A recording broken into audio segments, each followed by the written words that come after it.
Deputado, como é que o senhor explica, se é que tem alguma explicação, sobre esse sentimento de repúdio que boa parte da população de Blumenau tem hoje com relação ao Partido dos Trabalhadores? E além de reconhecer os erros, nós devemos e temos que, no momento da história, pedir desculpas ao povo brasileiro, não obstante a agenda extraordinariamente positiva que nós construímos. Hoje, na vida pública, errou, como se diz no dito popular, dançou. Nosso país sempre tratou o processo de corrupção debaixo do tapete. Democracia é um patrimônio. O Brasil sempre resolveu as suas questões nos últimos anos no processo democrático. Então, nós não podemos permitir um processo de golpe, de ruptura através de um golpe institucional, sem preservar as liberdades democráticas, que é o maior bem em si que o Brasil construiu na sua vida contemporânea. A luta da BR-470, Alexandre, eu tenho feito ela sozinho, não tenho apoio de ninguém. E o contrato que existe é até 2017. E a sua expectativa é que ela fique? A minha luta é para nós podermos entregar à população até 2017. Existe alguma possibilidade do PT de Blumenau não ter candidato a prefeito?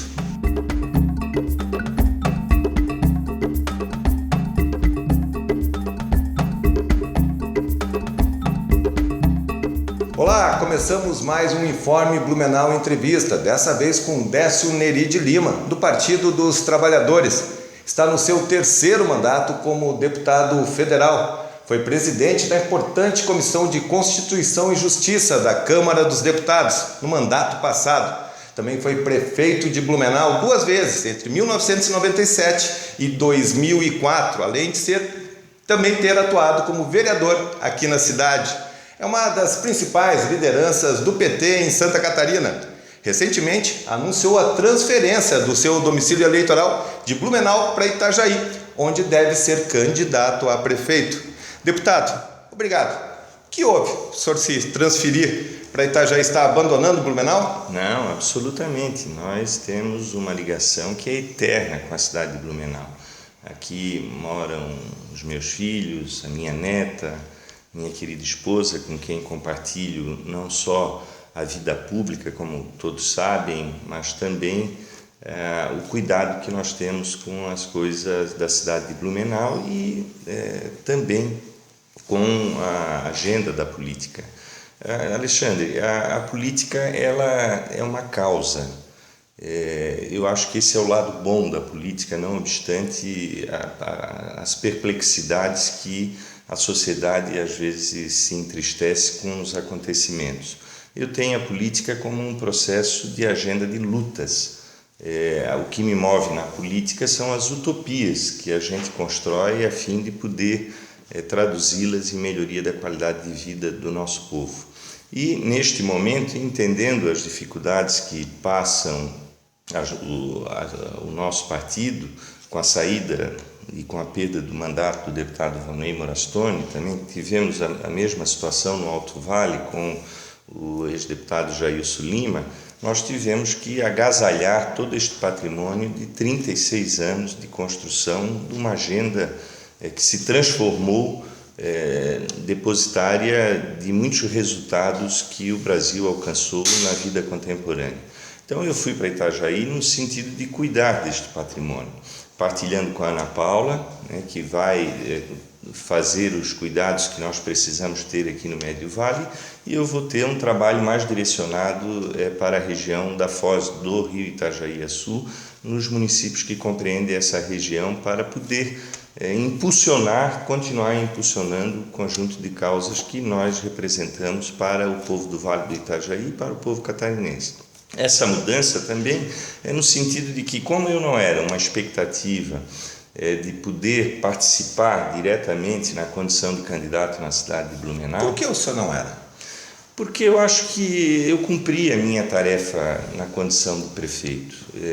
Eu fui prefeito durante 8 anos na cidade, depois tive uma disputa que o povo de Blumenau achou que não deveria me permitir um terceiro mandato, então nós temos que ter essa compreensão. Eu acho que eu não, embora com uma boa condição, inclusive em todas as pesquisas que eu vi, principalmente esse ano, me davam a condição de liderar a disputa das eleições aqui na cidade de Blumenau. Mas aqui o partido e nós todos já temos uma definição pela candidatura da Ana Paula, né, que fez a disputa na última eleição. É ela que hoje representa, digamos, essa expectativa de contribuir com o processo democrático da cidade e de se apresentar como uma alternativa na disputa de 2016. Além disso, surgiram, no conjunto desse debate, também outras candidaturas do nosso partido, a do vereador Jefferson Forrest, e a possibilidade de nós estarmos também participando de um processo de aliança política na cidade, o que naturalmente me deslocaria para continuar exercendo o mandato de deputado federal, que tem até 2018, e ajudar nesse processo muito difícil que nós estamos atravessando, que é justamente fazermos essa travessia das dificuldades que hoje o nosso partido está tendo com a sociedade. Entendendo, Alexandre, que o partido ele é um meio em si, né? O importante é que nós possamos produzir neste processo da agenda que nós representamos, de princípios, a travessia para que a gente possa, sobretudo, continuar num processo de construção da esquerda e do que nós representamos no país. Mas a sua saída não fragiliza em muito o PT de Blumenau? O senhor citou a sua esposa, a deputada estadual Ana Paula Lima, que tem exercido um belo trabalho na Assembleia Legislativa, mas na última eleição ela foi derrotada, não chegou nem aí para o segundo turno. O senhor ainda é a principal liderança do PT aqui em Blumenau, não deixa muito fragilizado? Não, veja, eu acho que nós temos que entender, sobretudo, a complexidade da política. O que aconteceu na última eleição? A última eleição, e cada eleição tem a sua própria história, na última eleição nós vínhamos liderando com a Ana Paula todas as pesquisas durante um ano. Nos últimos 15 dias, a Ana Paula aparecia na pesquisa do Ibope com 48%. Cometemos um erro. As derrotas, elas depois analisadas, a gente consegue verificar quais os aspectos que nos fragilizaram naquela disputa que aparentemente era uma disputa vitoriosa. Foi no sentido de não termos compreendido de que quem bate perde, né? Tanto que quem bateu em nós na última eleição perdeu, né? Mas aprendemos ali naquele momento que quem não debate também perde. Nós deixamos que a mentira que foi produzida pelos meios de comunicação, com gráficos totalmente distorcidos do conjunto da realidade, principalmente com relação ao meu mandato de 8 anos, se permitisse fazer com que a sociedade tivesse uma reflexão errônea. E aí, diante deste aspecto, foi fatal para que surgisse uma terceira alternativa, que foi a candidatura do atual prefeito. São momentos que na política acontecem, mas as derrotas absolutamente elas não fazem com que a gente desista do processo político, porque a política, como disse, para nós é uma causa. Nós temos que fazer com que as derrotas possam cada vez mais fazermos uma construção de continuação da caminhada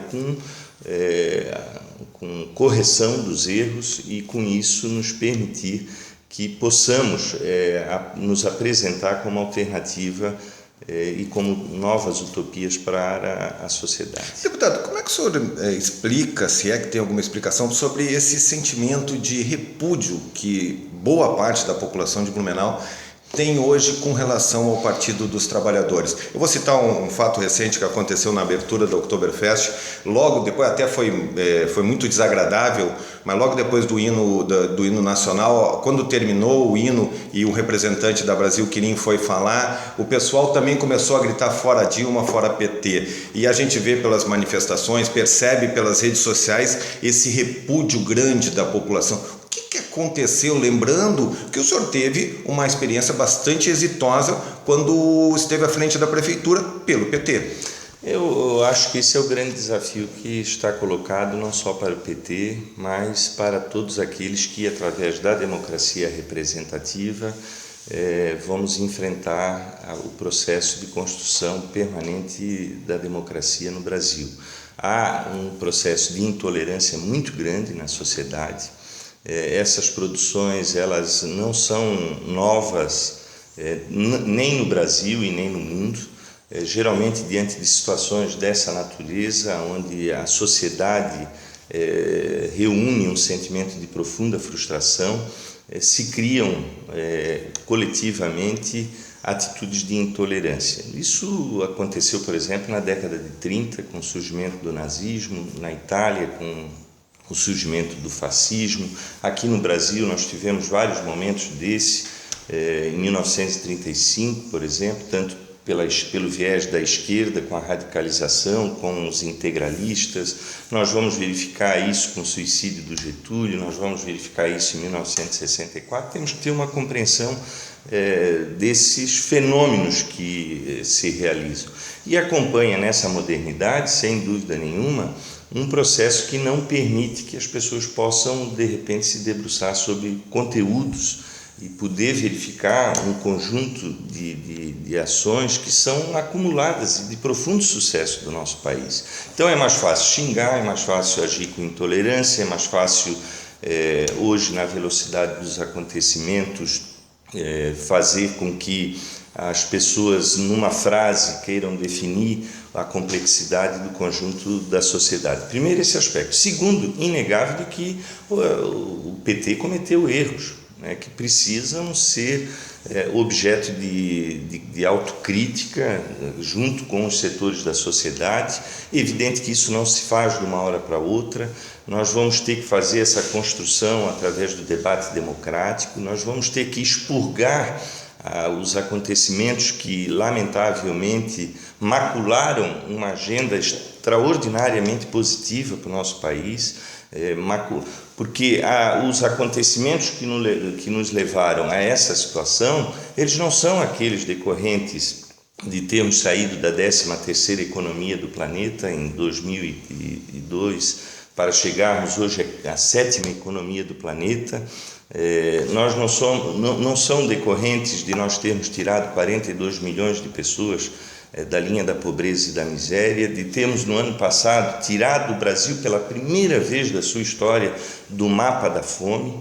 Quer dizer, não são decorrentes do conteúdo que se apresentou, mas de um processo que nós jamais poderíamos decepcionar, que é justamente o processo de corrupção no nosso país, que naturalmente se transformou numa agenda que eu acho que temos que aproveitá-la no sentido de fazer com que as nossas instituições possam se transformarem em fóruns de resistência com relação a esse tipo de atitude que desencantou o povo brasileiro.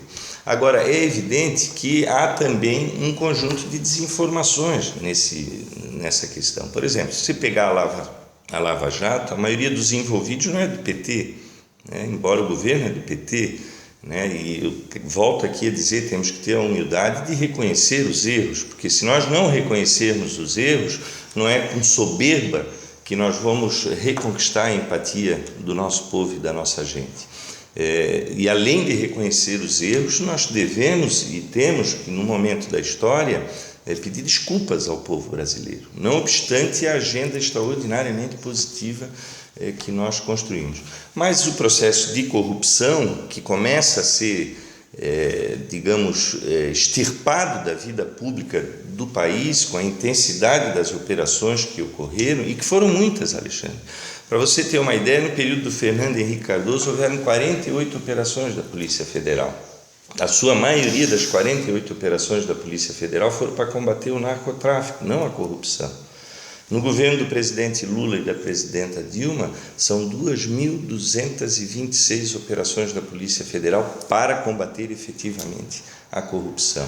O Brasil se acordou para uma nova modelagem a partir justamente do governo do presidente Lula. Foi onde foi criada a Controladoria da República, foi onde foi criado os portais de transparência, ou seja, hoje na vida pública errou, né? Como se diz no dito popular, dançou. Quem se meteu em situações embaraçosas, né, está liquidado na vida pública.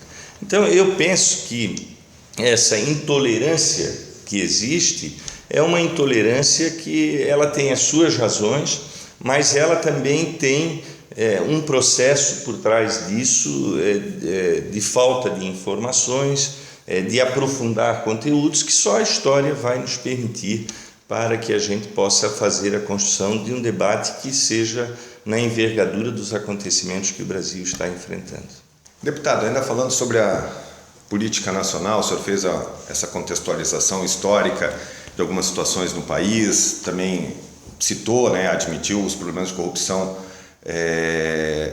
do governo federal, que não são somente do PT. Como é que o senhor está lá no Congresso Nacional, como é que o senhor está vendo? A gente percebe as instituições muito vulneráveis, a gente vê o governo da presidente Dilma muito fragilizado, também fragilizado por seus próprios erros, né, por muitas promessas da campanha eleitoral que se viraram ao contrário, e a gente vê a Câmara dos Deputados num processo bastante complicado, a começar pelo seu comandante, que está todo enrolado aí com mais uma denúncia de falcatruas. O Brasil vive um momento muito delicado, o senhor é um político bastante experiente, onde é que nós vamos parar? Bom, primeiro deixa eu aqui apenas ainda acrescentar que essa intolerância que você retrata na cidade de Blumenau, ela não é só Blumenau. Há uma intolerância generalizada, principalmente nos setores da classe média, aonde, digamos, a agenda do processo da corrupção, ela é muito forte. Agora, só que, como você aqui traz o ambiente da Câmara dos Deputados, é bom entender, né, de que ela não foi um processo criado na vida democrática brasileira, né? Nós estamos respirando 35 anos de liberdades democráticas no nosso país. Nosso país sempre tratou o processo de corrupção debaixo do tapete, né? Eu me lembro aqui do episódio da Vale do Rio Doce, né? Uma empresa brasileira responsável pela exploração do minério, de toda a riqueza do nosso país.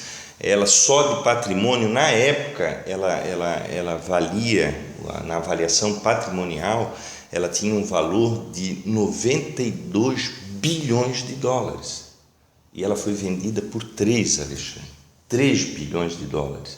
E esses 3 bilhões de dólares com dinheiro do BNDES, ou seja, foi dada. Isso foi no governo do Fernando Henrique Cardoso. Você imagine os níveis de corrupção que nós tivemos no período do regime militar. Ou seja, a corrupção no Brasil é histórica e endêmica, né? Ela vem desde quando se vendia parte desse país, das suas riquezas, ou para os países europeus, com a exploração do ouro. Depois, com a abertura dos portos, fomos vendendo, dilapidando as riquezas do nosso país, entregues para os ingleses, depois para os americanos. O ambiente do Congresso, nos meus 3 mandatos que estou lá, é o pior que eu já frequentei. Um ambiente onde, infelizmente, ungidos da urna das eleições de 2014, os deputados que lá chegaram, na sua grande maioria, lamentavelmente, sem absolutamente com compromissos de causa. O que nós estamos assistindo é um palco de fisiologismo, mas que ele é o responsável, o guardião pelas liberdades democráticas. Mas não, o governo também não estimula esse fisiologismo? O governo não tem saída. Com esse novo acordo com o PMDB, o que o governo está ganhando? O governo precisa ter maioria. Ninguém governa num sistema presidencialista igual ao nosso, né, nesse modelo republicano, sem um Congresso Nacional, a não ser que feche o Congresso. Mas passa uma imagem de toma lá da cá, deputado. Mas é a relação da política, né, Alexandre? Infelizmente, os deputados que estão lá, né, eles estão lá para representarem as suas paróquias, né?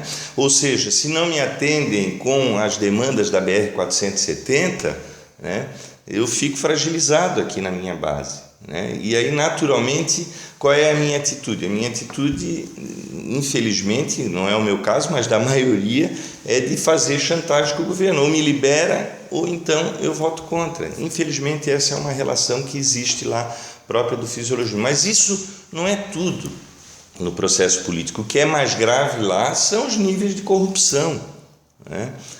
O que você fala do Eduardo Cunha, né? Quer dizer, é nas mãos hoje do Eduardo Cunha, né? Denunciado por todos os cantos, né? Nós querendo impeachá-lo lá na Câmara, ainda não temos força para isso. Está praticamente nas mãos deles o processo da democracia do Brasil. Agora, o que é mais importante nesse momento, né, e isso é bom dizer aqui para os seus telespectadores, é que nós temos que ser, todos nós, guardiães daquilo que se transformou num valor universal do povo brasileiro, que é a democracia, né? Eu acho que nós não podemos correr o risco de uma ruptura institucional, né, porque essa ruptura institucional ela vai agredir profundamente uma conquista do povo brasileiro e da nossa geração, que são as liberdades democráticas, né? Por exemplo, as bases que estão colocadas hoje para o impeachment, né, e eu falo com aquele que frequenta a casa do saber da academia da proteção constitucional, que é a Comissão de Constituição e Justiça, os quais você sabe que eu tive a honra de ser seu presidente, não há. Então, nós não podemos estabelecer um processo que, diante da crise econômica do Brasil, né, que eu gostaria de fazer uma ressalva aqui, diante dos processos de corrupção que estão, nós macularmos as liberdades democráticas. A democracia é um patrimônio. O Brasil sempre resolveu as suas questões nos últimos anos no processo democrático. Então, nós não podemos permitir um processo de golpe, de ruptura através de um golpe institucional, sem preservar as liberdades democráticas, que é o maior bem em si que o Brasil construiu na sua vida contemporânea. E sobre a crise econômica, eu quero aqui refletir com os seus telespectadores. A crise econômica no mundo globalizado, ela é decorrente, sobretudo, do mercado. Quem gera a crise econômica é quem domina o sistema financeiro, quem domina as cadeias produtivas, quem tem o domínio das commodities hoje no mundo, ou seja, são aqueles que constroem as relações de mercado. Isso é no mundo, porque o mundo está globalizado. A crise econômica, o poder do Estado, o Obama não conseguiu evitar a crise de 2009 nos Estados Unidos. Levou 27% do povo americano para a linha da pobreza e da miséria, a maior economia do mundo, o maior governo, um governo poderoso de exército. Então, muitas das questões pertinentes ao processo econômico é em decorrência das relações empresariais. Agora, o Brasil estaria em uma condição muito pior na questão econômica se nós não tivéssemos tido os avanços sociais que nós tivemos. Pois é, ali atrás o senhor falou desses avanços sociais, que foram avanços importantes, né? A redução da desigualdade social, a ascensão da classe mais pobre a um outro patamar econômico. Isso aconteceu principalmente nas duas primeiras administrações do PT, na época do presidente Lula. O senhor, como cidadão Décio Nery de Lima, o senhor está satisfeito com esse governo da presidente Dilma? Porque as grandes críticas que estão sendo feitas, todo mundo admite que nas gestões do presidente Lula teve muito avanço, mas agora não se sente isso, pelo contrário. Alexandre, se eu estivesse satisfeito, eu ia para casa, né? Ia botar um estúdiozinho bonito que nem esse, né? Não tem essa vocação de comunicador que você tem. Mas eu não estou satisfeito, eu estou com o estúdiozinho, mas não estou satisfeito. Então, eu só para deixar claro isso, eu não estou satisfeito. Tanto não estou satisfeito, né, que eu quero continuar lutando, né? O processo da vida é um processo de luta permanente, né? Aliás, a política, ela não é uma sombra. A política é aquilo, é um ringue. A política é um espaço de profundo debate, de lutas. Eu não cheguei aonde cheguei tendo a honra de ser prefeito dessa linda e querida cidade onde nós vivemos, que é a cidade de Blumenau, sem luta, sem trabalho. Você acompanhou parte disso, né? A população acompanhou. Eu fiz o que foi possível ao meu tempo, reurbanizei a Rua 15, fiz vários movimentos de inclusão, com a criança e o adolescente, né? Tive a marca de ser o prefeito amigo da criança, não permitimos uma criança fora dos espaços de cidadania, criamos o movimento dos idosos, fizemos a ponte do Tamarindo, jogamos asfalto por tudo que é cantinho dessa cidade, integramos o transporte coletivo, mas isso não é tudo para uma cidade como a nossa, ela precisa continuar os desafios, o Brasil precisa continuar os seus desafios. Agora, você há de convir comigo de que antes, há 10 anos atrás, a agenda do Brasil era fome. Há 10 anos atrás, eu me recordo ainda quando era prefeito, eu fui prefeito antes de 2004, as filas que tinha no meu gabinete era para pedir comida, sacolão, era para pedir inclusão social, era para pedir emprego no nosso Brasil. Hoje o que se queixam? A grande queixa hoje da economia no nosso Brasil, a gasolina subiu. A primeira queixa que nós temos hoje é porque a gasolina subiu. Mas nós temos um conjunto de aspectos que está nos permitindo, justamente porque o Brasil passou a oferecer para a sua população uma divisão de riqueza, mesmo nessa estrutura da sociedade, do modelo capitalista, de distribuição de riqueza como nunca visto na história do nosso país. A frota de veículos, que há 10 anos atrás eram de 20 milhões, hoje são quase 50 milhões de veículos, porque as pessoas passaram a ter acesso. Mas o Minha Casa Minha Vida, que ainda não concluiu, é o maior programa habitacional do mundo. O desemprego, que nós finalizamos a taxa em 2014, isso há 8, 9 meses atrás, o desemprego que nós pontuamos foi de 4,3% de desemprego, se não a menor, uma das menores do mundo. Mas esse índice já aumentou bastante esse ano. Não. Já aumentou porque nós estamos vivendo a crise. Sim. Né? Mas o que eu quero te dizer com isso? Eu acredito que a crise ela é sazonal e muito da crise está no ambiente político, que não está nos permitindo mostrar para a sociedade um conjunto de resultados que são fantásticos hoje no nosso país. Alexandre, eu vou te dar um dado. A população do mundo tem 7 bilhões de habitantes. Hoje, no mundo, 2 bilhões de habitantes vivem no escuro. Não tem luz, não tem uma tomada, não tem uma água quente, não tem uma água gelada. 2 bilhões. O Brasil, quando o presidente Lula assumiu, nós tínhamos 15 milhões de pessoas na escuridão. Hoje, nós não temos mais escuridão no nosso país. Somos o único país do mundo que saiu fora dos processos o que é isso? Inclusão. Agora, é evidente que essa agenda que se construiu, primeira coisa, nós temos que institucionalizar, não podemos voltar atrás. Né? Quando se diz quero acabar com o Bolsa Família, tudo bem que acabe com o Bolsa Família, mas não deixe ninguém passar fome nesse país. Nós temos que manter as conquistas que legitimaram esse salto de qualidade, de cidadania para milhões de brasileiros e criarmos uma nova utopia. Eu me recordo muito, eu estava lá naquele momento, quando o presidente Lula, ao receber o diploma de presidente da República, ele dizia que o país negou para ele o maior diploma que poderia se dar a um cidadão que era um diploma de estudante universitário, mas estava dando naquele momento o maior diploma, que é o diploma de presidente da República. E ele disse que o sonho dele seria, ao terminar o seu mandato, todos os brasileiros tivessem 3 refeições por dia, 3 pratos de comida. Aquela foi a utopia. O que nós precisamos agora? Criar uma nova utopia.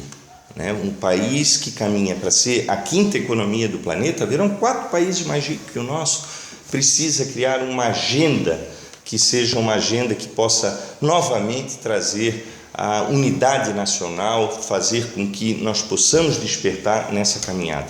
O Brasil é muito maior do que a crise que nós estamos vivendo. Pode marcar o dia de hoje, Alexandre, nós vamos sair nos próximos meses da crise econômica e vamos ter caminhos extraordinários no sentido de a gente enfrentar um conjunto de adversidades e de problemas que ainda precisamos enfrentar. Deputado, eu quero trazer essa conversa para a política local, mas nesse caminho de Brasília para Blumenau eu preciso passar pela BR-470. Ótimo. Deputado, e aí, como é que está? Já teve outdoor seu, falando presente, aniversário, mas todo mundo reclama dessa morosidade. Recentemente também tem a Ponte do Vale, em Gaspar, também, que imagina não ver mais obras. E quantas cerimônias, solenidades já foram feitas prometendo o andamento da obra, prometendo datas para a conclusão. E aí, a BR-470? Bom, primeiro você me dá uma grande oportunidade, né? A primeira é aquela expressão do outdoor, tá eu e a Ana Paula, dizendo que trazíamos 2 presentes e trouxemos. Primeiro, a Universidade Federal de Santa Catarina está funcionando com 700 alunos, né? Segundo, o início das obras da BR-470 que se iniciaram, né? Aquele outdoor é verdadeiro, né? Ou seja, nós que fizemos essa luta. Eu gostaria que naquele outdoor nós pudéssemos botar outros políticos aqui que representam a cidade de Blumenau. Não consigo colocar, né? A luta da BR-470, Alexandre, eu tenho feito ela sozinho, não tenho apoio de ninguém. E naturalmente as críticas vêm direto para mim. Mas é uma obra que primeiro, ela não parou em nenhum momento. É uma obra que foi dividida em 3 lotes. O primeiro lote de Navegantes, a BR-101, da BR-101 a Gaspar, o segundo lote. O terceiro até Blumenau e o outro, quarto tem o quarto até Itael. O lote 4 e 3 é que reside a grande dificuldade, é onde as pessoas não veem a obra, viram no começo e elas foram até as áreas onde o governo federal tinha faixa de domínio. E o que está sendo feito ali? São mais de 1000 propriedades que estão sendo desapropriadas. Ali houve um adensamento ao longo da história das pessoas. Fizemos nós todos uma ocupação nessa faixa de domínio. São 400 milhões de reais que precisam ser indenizados. Estão parados? Não. Faz cerca de 20 dias eu consegui liberar, por exemplo, 25 milhões para pagamentos de desapropriações daquele lote. O lote 3 e 4 está parado? Não. É só passar lá, as máquinas estão acompanhando. Aliás, o lote 1 e 2. O 3 e o 4 é que estão nesse processo das desapropriações. O que ainda está colocado para a BR-470? Nesse momento, as obras todas do governo, diante da política de austeridade fiscal do Levi, este ano, elas tiveram um processo de redução da sua velocidade, né?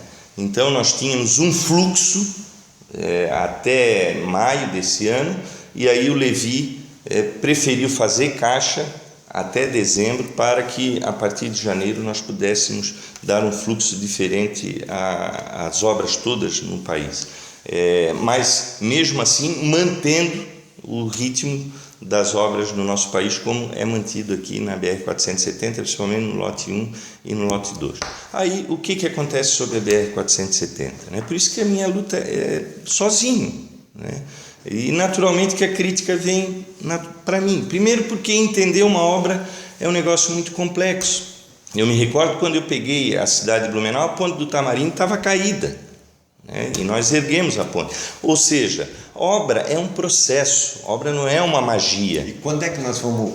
O contrato da obra é até 2017. Aí você quer ver uma outra desfaçatez, porque é uma agenda extraordinariamente negativa. Parece que ninguém quer a obra da BR-470, né? Confesso a você, ninguém veio em mim, ninguém da população ou de lideranças políticas sentar comigo e dizer: Décio, eu quero te ajudar. Não, vieram me xingar por causa da obra. A obra, o contrato dela é até 2017, foi para o Congresso o Plano Plurianual. Olha só a maldade. Uma capa de um jornal aqui de Santa Catarina dizendo: obra da BR-470 transferida para finalizar em 2022. 2022, isso. Não tem nada a ver, Alexandre. O contrato da obra é 2017. O plano plurianual é uma peça fictícia de orçamento, de previsão orçamentária, que é uma exigência legal. Acho que em 2 anos vai terminar essa obra? Não, eu não digo em 2 anos, mas eu vou chegar lá. Então, veja, aí disseram que é para 2022. Foi o presidente da Fiesp de Santa Catarina com um monte de empresário lá na frente do ministro, e a primeira coisa que eu perguntei: ministro, essa obra é para 2022? O ministro dos transportes disse assim, literalmente para eles: quem é que contou essa mentira lá em Santa Catarina? Olha só o grau da irresponsabilidade com relação a uma notícia que não tem absolutamente nenhum tom de veracidade. O que acontece com a BR-470 nesse exato momento, além da continuidade do lote 3 e 4 e da continuidade das desapropriações. Ela está dentro do plano de concessões que a presidenta Dilma lançou. Entrou a BR-470, 280, numa construção aqui, registro, liderada pelo governador Raimundo João Colombo. Nós participamos desse processo e ela está, nesse momento, sendo construída uma PMI, ou seja, todos os estudos da sua duplicação de Navegantes até a 282. E no ano que vem ela deverá ser objeto de concessão. A obra vai passar, portanto, para a iniciativa privada, provavelmente no ano que vem, no processo de duplicação, até acima de Curitibanos, onde a BR-470 cruza com a BR-282. O mesmo da 280, que sai do Porto de São Francisco e vai até Porto União. Ela está em execução até Jaraguá do Sul, ela está sendo feita uma PMI, que é um projeto que é feito pela iniciativa privada para depois fazer a construção dos leilões na modelagem que hoje as rodovias brasileiras estão sendo objeto de concessão para a iniciativa privada.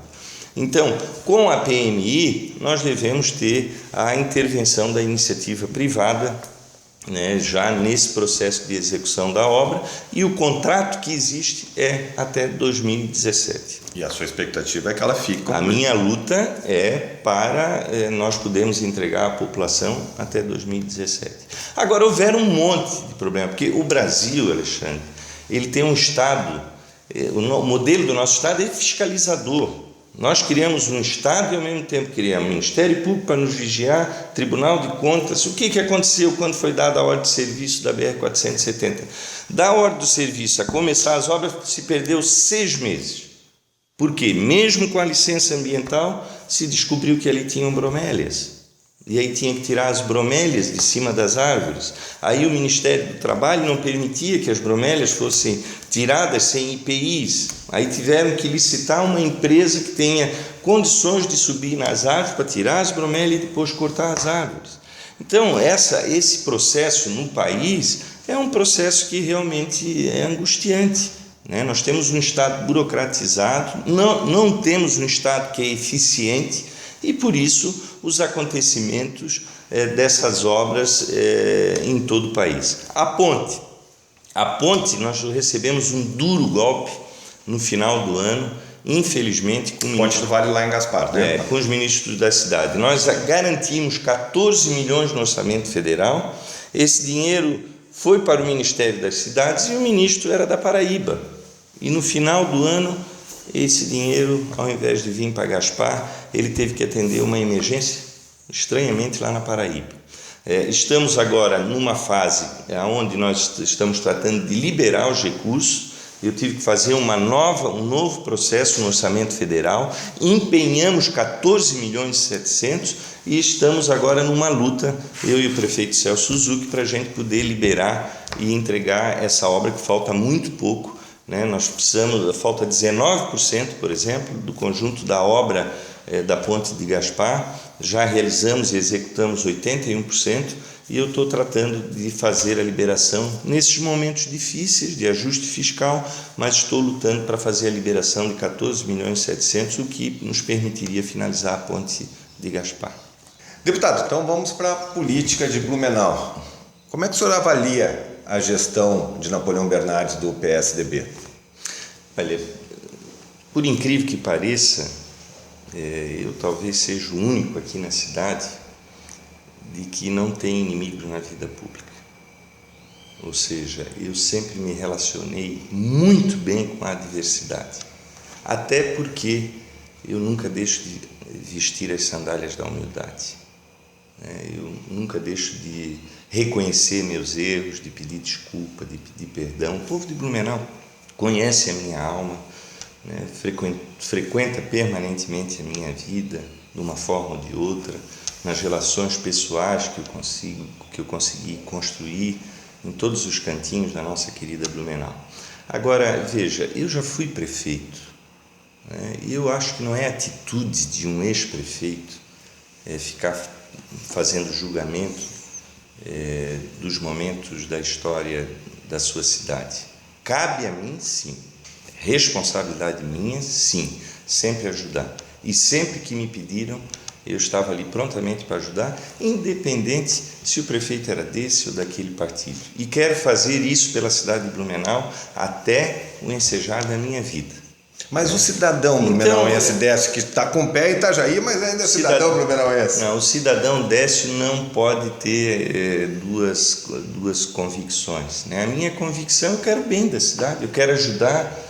Mas uma coisa é uma coisa, outra coisa é outra coisa. Não tem uma coisa. O senhor quer o bem da cidade, eu estou lhe perguntando a avaliação. Não, a avaliação não cabe a mim. Eu não posso fazer avaliação. Eu não posso entrar no calor desta pequenez e fazer julgamentos, né? Eu posso, evidentemente, se eu for chamado, né, pelo prefeito, para conversar com ele e dizer: olha, prefeito, eu acho que esse conteúdo poderia ser por aqui, por ali, acho que o senhor errou aqui, para ele. Agora, fazer julgamento público não cabe eu acho muito feio o que o Fernando Henrique faz, né, ficando julgando. Eu acho muito feio, alguns dos ex-prefeitos aqui ficam toda hora emitindo opinião. Eu mesmo, quando eu fui prefeito de Blumenau, eu ficava muito magoado, né, porque o ex-prefeito, porque veja, cada um ao seu tempo, né? O prefeito Napoleão, ele tem um mandato legitimado pelo povo de Blumenau até o final do ano que vem. No ano que vem nós vamos passar pelo processo do debate democrático, vamos fazer o debate e a população vai fazer a avaliação. Existe alguma possibilidade do PT de Blumenau não ter candidato a prefeito? Na política todas as possibilidades estão colocadas, né? Eu acho que os momentos eles têm que ser refletidos. Eu não posso deixar de reconhecer aqui que o momento do PT é muito difícil, né, enquanto partido, sigla. Agora, só que o PT de Blumenau tem um conjunto de contribuição para a cidade que é significante, né? Não se pode apagar da história. Eu fiquei muito triste que, logo que deixei de ser prefeito, tentaram tirar as placas das inaugurações que eu fiz, né? Tentar apagar a imagem daquilo que foi feito, mas isso não saiu do coração do povo de Blumenau. Das pessoas que mudaram a vida lá na Velha, quando eu levei asfalto, o reconhecimento ainda hoje, na Garcia, quando nós melhoramos a qualidade de vida na Fortaleza. Eu passava aqui para vir para a tua casa, olhando ali o terminal da Fortaleza, a obra que nós fizemos da Ponte do Tamarindo, da Via Expressa, a abertura desses espaços, a condição de vida que se melhorou nesse período, isso não se apaga da memória. Então, nós temos um conteúdo na cidade, das nossas lutas, que não é do PT, é um conjunto de participação da sociedade que ajudou naquele momento a fazer essa construção positiva, que foram dos sindicatos dos trabalhadores, que tiveram uma participação e um envolvimento permanente, que foram dos empresários, que também tiveram uma participação fundamental. Eu me recordo quando eu assumi a prefeitura, a cidade estava vivendo aquele processo muito ruim da nossa economia, com a crise da indústria têxtil, e os empresários de Blumenau foram verdadeiros valentes nesse processo. E aonde eu fui ungido para a política, que foram os movimentos dos trabalhadores e dos sindicatos, foram extraordinariamente participativos. Nós fazíamos reuniões nos bairros de chegar a reunir 4, 5 mil pessoas no orçamento participativo para debater os problemas da cidade. Então, veja, nós temos uma história com a cidade. Naturalmente, Alexandre, nós temos a obrigação de contribuir no debate de conteúdo com a cidade. Por isso, eu acho muito difícil o PT não ter candidato, porque nós representamos esse processo. Agora, nós também não podemos, e aí é uma correção que nós temos que fazer, de tratar, às vezes, os aliados com muita soberba. O PT teve um grave defeito nesses 30 anos na política. Foi a sua soberba de achar que ele era o único protagonista de verdades absolutas. Então, eu acho que, neste momento, também nós temos que ter a grandeza de fazer esse corretivo. Se nós pudermos estar num processo de conteúdo para a cidade, que nós vamos nos sentir bem e representados, nós podemos, de repente, estar participando de uma chapa sem a apresentação, digamos, do candidato a prefeito em si. Com a sua visão política e a sua experiência, como é que o senhor acha que vai estar colocado o cenário eleitoral aqui em Blumenau? Quais são as forças que devem se movimentar? Como é a sua expectativa? Bom, aqui nós temos uma história recente que já pode prenunciar o que vai ocorrer em 2016. Nós temos sempre uma eleição tripolarizada, né? Que, aliás, ela já vem da época de 96, quando eu ganhei as eleições para prefeito. Exato. Né? Ela já era tripolarizada, né? Então, na verdade, até não era, né? Quando o senhor venceu, não era, estava polarizada entre dois candidatos e o senhor foi a terceira via. Pois um fato muito mas eu acho que nós continuamos ainda. E agora o fato que se repetiu. Já agora que você me coloca em terceiro, né? Mas nós continuamos aí sendo uma opção, né? Sim. Não, mas hoje o PT se constituiu como uma importante força. Eu acho que nós temos um processo de identidade com muitos setores da sociedade, né? A presença da luta do vereador Adriano Pereira, representando a velha, do vereador Vanderlei Paulo de Oliveira na Garcia, já foi nosso presidente da Câmara, né? A presença entusiasmante do Jefferson Forrest, né? Que apresenta um conteúdo muito bom no debate da cidade. Eu acho que nós somos uma expressão que podemos ter esse caminho. Eu não vejo eleição, não existe eleição ganha antes do tempo, né? O maior exemplo sou eu, né? Quem diria que em 96 eu ia ganhar as eleições na cidade de Blumenau, né? Se falasse isso era piada, né? Então eu acho que o que cabe é ter nesse momento capacidade política de entender as aspirações do nosso querido povo de Blumenau para o próximo período.